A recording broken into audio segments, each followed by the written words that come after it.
In the intricate tapestry of our individual journeys, there inevitably comes a pivotal moment, an epiphany where the desire to keep the narcissist ensconced in our lives dissipates.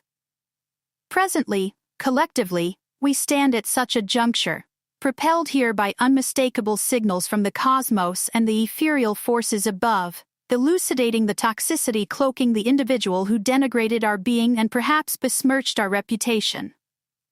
As we fortify the ramparts of our mental, emotional, and spiritual fortitude, we must navigate this treacherous terrain with adeptness.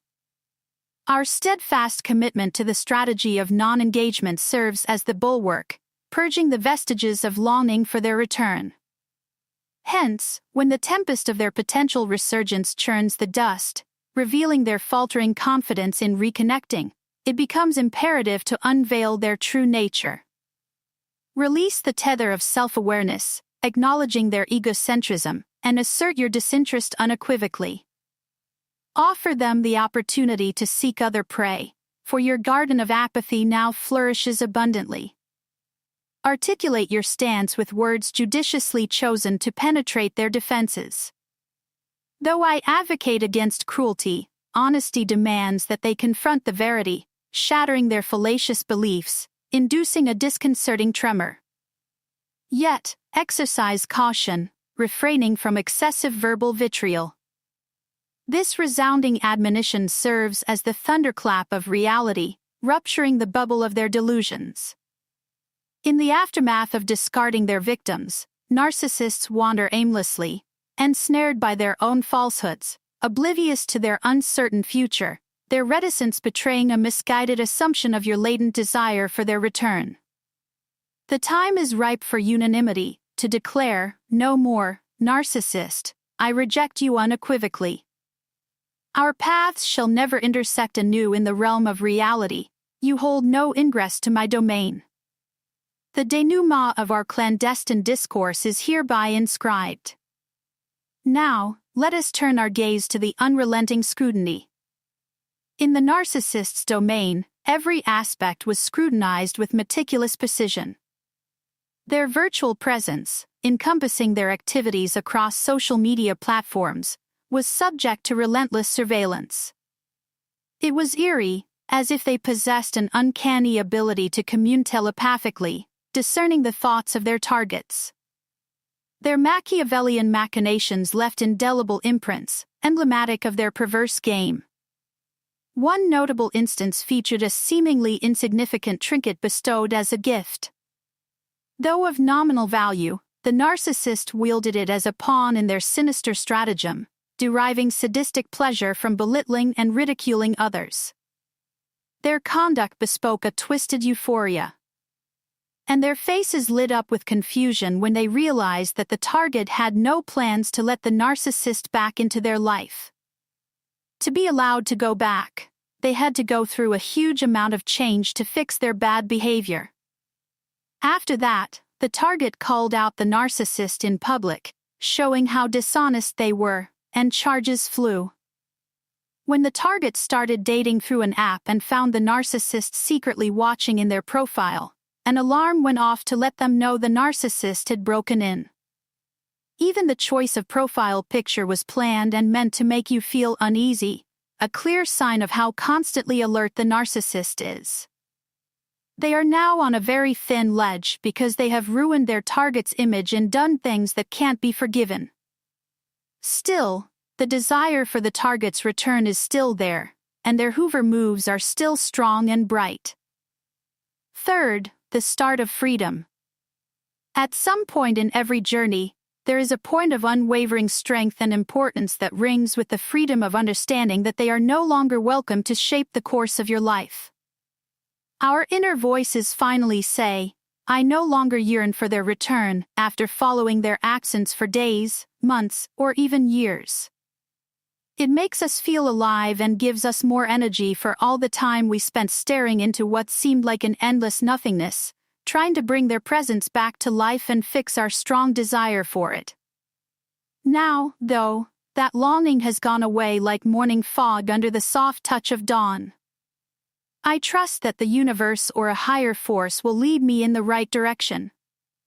No matter where you are in your healing process, whether you've reached the first big steps or are still dealing with pain, you will be able to say with confidence, "I no longer desire their return." Do not let your heart sink if you are currently reading this message and struggling with a deep desire. We should all work toward that turning point when the desire for their return goes away and becomes unimportant. This new information causes a huge change in energy, which changes the balance of power. At this point, they are being chased. As soon as you set clear limits and make it clear that you don't want them back, they will start chasing you. As a result, keep your feelings in check and keep a firm attitude when you're talking to them. As a response to their moves, act emotionless when you talk to them. 4. Clear thinking and putting limits on things.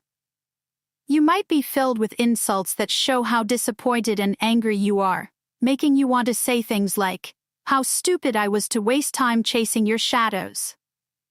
I find you to be such an empty and mysterious figure." Still, it's important to carefully check your words before letting them out to make sure they match your goals. Say what you want to say, and then feel strong as you delete and block them, erasing them from your life. It's a harsh warning to the narcissist of what they've done wrong. When we say things to narcissists, they don't listen.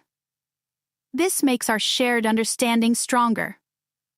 They are aware that they are changing the conversation's direction and goals to fit their story. Still, it's important that we stand firm without letting our feelings get in the way, and it should be crystal clear that we don't want them back. We can firmly shut the door on them if they try to use a Hoover move to get back in when they try to discard. Refusing their advances over and over again helps set limits that can't be broken. When a narcissist dumps us or abuses us a lot, it rarely means the end or a clean break. Instead, they use it in a strange way to get more of the narcissistic feed, whether it's good or bad. They get energy from the way we feel.